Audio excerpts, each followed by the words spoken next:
The Comanche, one of the most powerful tribes on the North American plains, etched their mark in history through battles for survival and an unshakable culture. In 1840, a boy named Booker Webster found himself thrust into the heart of one of the most turbulent times in Comanche history. Captured by the tribe a few seasons earlier, Booker had come to understand their language and integrate into their world, yet he remained an outsider, straddling two vastly different cultures. One fateful day, his immersion in Comanche life took a horrifying turn. The wails of mourning that filled the camp signified the death of several Comanche leaders, killed during what was supposed to be a peaceful council meeting with Texan representatives. This act, seen by the Comanche as a betrayal of the highest order, triggered an outpouring of grief, unlike anything Booker had ever witnessed. Men, considered the backbone of the tribe's social and military structure, expressed their sorrow by cutting their sacred hair, a profound gesture symbolizing the loss of honor and strength. Meanwhile, women, integral to the tribe's day-to-day survival, displayed their anguish through ritualistic self-mutilation. They sliced their arms and legs, letting their blood flow freely as a testament to their sorrow. For the Comanche, grief was not a silent or private experience. It was communal and visceral, binding the tribe together in shared loss. The mourning was both a ritual and an expression of unity, emphasizing the collective spirit of the tribe. Fires were lit in sacred ceremonies, and songs of loss and remembrance echoed throughout the encampment. Booker watched as the sorrow transformed into anger, a palpable shift that marked the beginning of a violent reprisal. The tribe prepared for vengeance, erecting stakes and stoking fires as the captives, mostly women and children, awaited their fate. For Booker, spared by virtue of his adopted status, the horror was a grim testament to the Comanche's fierce sense of justice and honor. The vengeance that followed was swift and brutal. The Comanche women, often overshadowed by the warrior's reputation, played a central role. They enacted tortures that were as symbolic as they were violent, designed to strip captives of their dignity and, in their belief, their soul. For the Comanche, these acts were not mere expressions of anger, but deeply ingrained cultural rituals, rooted in a worldview where vengeance was a sacred duty. Booker's account offers a harrowing glimpse into the complexities of Comanche culture, where grief, rage, and ritual intertwined, driving cycles of violence that echoed across the Great Plains. The cultural significance of these rituals cannot be understated. For the Comanche, every act of vengeance was a reaffirmation of their place in a harsh and unforgiving world. The grief that began with wailing and bloodletting was not an end, but a transition into action. By channeling sorrow into calculated retribution, the tribe preserved its unity and strength, ensuring that the memory of their fallen leaders lived on in the collective consciousness. Booker's unique position as both an outsider and an observer offers modern historians a rare lens through which to examine the delicate balance of grief and power that defined Comanche society. While Comanche men often dominated the narratives of war and hunting, it was the women who formed the backbone of the tribe's daily life. Their contributions went far beyond domestic responsibilities. They were the architects of the Comanche's nomadic existence. In a matter of minutes, a single woman could dismantle and pack a family's teepee, load it onto a travois carried by horses, and prepare it for transport. This efficiency was vital to the tribe's survival, as their mobility allowed them to adapt to the ever-changing landscape of the Great Plains. Comanche women were also the primary processors of buffalo, a cornerstone of the tribe's economy and sustenance. When hunters returned with their kills, it was the women who skinned the animals, dried the meat, and tanned the hides. These hides, highly valued in trade networks, brought wealth and status to the tribe. The economic importance of this work often led to polygamous marriages, with men taking multiple wives to increase productivity. In this polygamous society, a woman's value was directly tied to her labor capabilities, making her a central figure in the tribe's prosperity. Despite their indispensable role, Comanche women's lives were marked by significant hardship. They endured grueling physical labor, bore the brunt of the tribe's nomadic lifestyle, and faced constant threats from rival tribes and settlers. Yet, their resilience was remarkable. Unlike men, who adorned themselves with long hair as a mark of status, women often kept their hair short for practicality, minimizing the risk of lice and tick. This practicality extended to their use of vivid face paint in daily life, distinguishing them from the men who reserved black paint for warfare. Comanche women's strength went beyond physical endurance. It also manifested in their ability to defend their families and themselves. While not formally trained as warriors, many women became adept riders and archers, skills essential in a culture where survival often depended on one's ability to fight. Their contributions, though often overshadowed by the exploits of the men, were integral to the tribe's resilience and adaptability. Moreover, their economic and social roles placed them at the center of the tribe's survival strategies, proving their indispensability in every facet of Comanche life. The complexity of their roles extended into cultural and social spheres. Women often served as mediators within the tribe, maintaining the delicate balance between familial responsibilities and communal needs.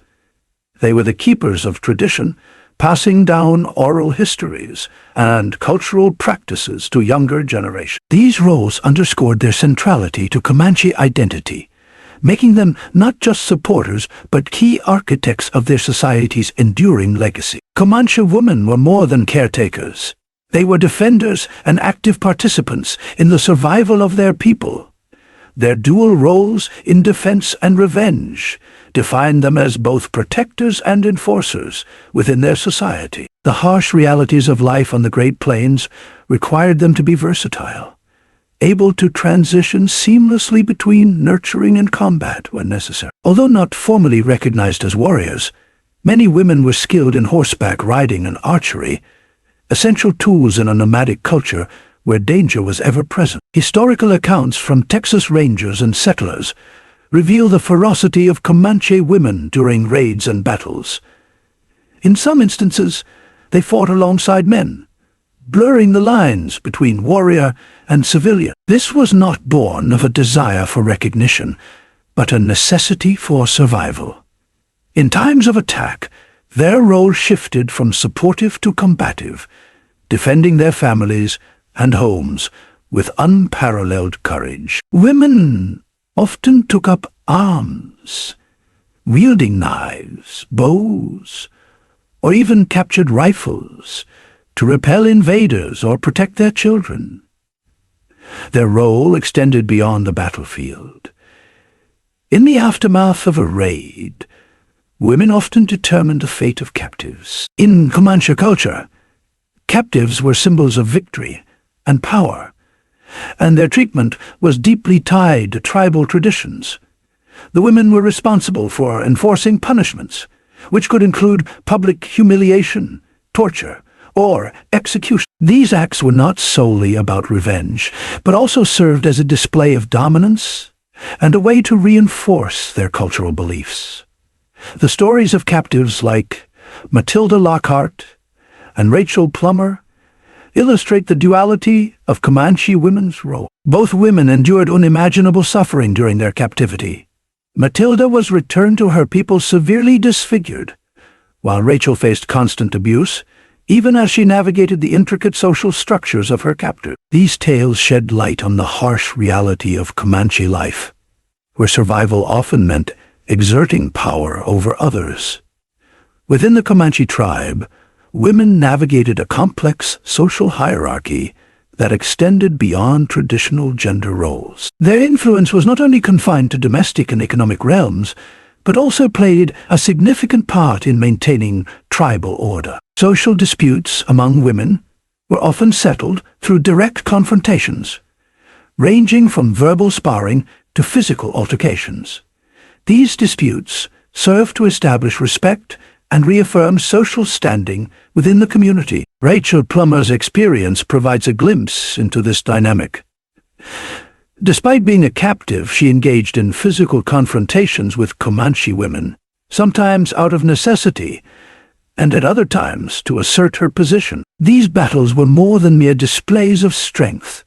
They were a way to gain recognition and a modicum of autonomy within a harsh and hierarchical society. Her defiance earned her a degree of respect, blurring the lines between captive and community member.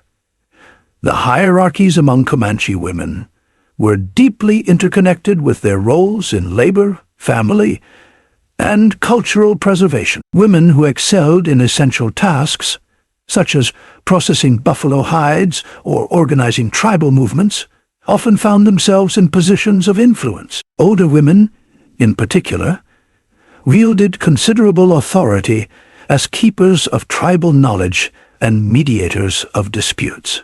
Their wisdom and experience were highly valued, making them integral to the tribe's continuity. Beyond labor and conflict resolution, women's influence extended to the upbringing of the next generation. They passed down oral histories, cultural practices, and survival skills, ensuring the resilience of their people. These educational roles reinforced their importance within the tribe, positioning them as both nurturers and guardians of Comanche identity. Their ability to navigate these diverse responsibilities highlights the adaptability and strength that defined their place in society. The Comanche's capacity for vengeance was as much a cultural practice as it was a strategy for survival. The cycle of violence that marked their interactions with settlers and rival tribes often culminated in elaborate rituals designed to assert dominance and ensure spiritual superiority. Women were central to these rituals, channeling their grief and anger into acts that were both symbolic and brutal. Following the 1840 massacre of Comanche leaders during a council meeting with Texans, the tribe's women took on the mantle of vengeance with a fervor that terrified their captives. Rituals of torture and mutilation were carried out not in haste, but with deliberate intent, reflecting the spiritual beliefs that underpinned their actions. In Comanche cosmology, these acts were a way of ensuring that the spirits of their enemies would remain dishonored in the afterlife, reinforcing the tribe's sense of power and justice. Captives, whether settlers or rival tribespeople, bore the brunt of this cultural practice. Women, in particular, played an active role in these rituals, often taking personal satisfaction in exacting revenge for their losses. This was not seen as gratuitous violence, but as a necessary affirmation of their place in a hostile world. For the Comanche, survival was intertwined with the assertion of dominance, and their rituals reflected this harsh reality. The legacy of these practices left an indelible mark on the frontier. Tales of Comanche captivity spread fear among settlers, shaping their perception of the tribe as fierce and unyielding. Yet, these stories also underscored the resilience and cultural depth of the Comanche people. Their actions, while horrifying to outsiders, were deeply rooted in a worldview that valued strength, honor, and the preservation of tribal identity. As historians and anthropologists continue to study these rituals, they reveal the complexities of a society that balanced brutality with tradition, survival with spirituality. The women who participated in these acts were not merely followers of tradition, but active agents in their cultures, resistance against annihilation. Their legacy is one of resilience, a testament to the lengths to which the Comanche would go to protect their people and their way of life.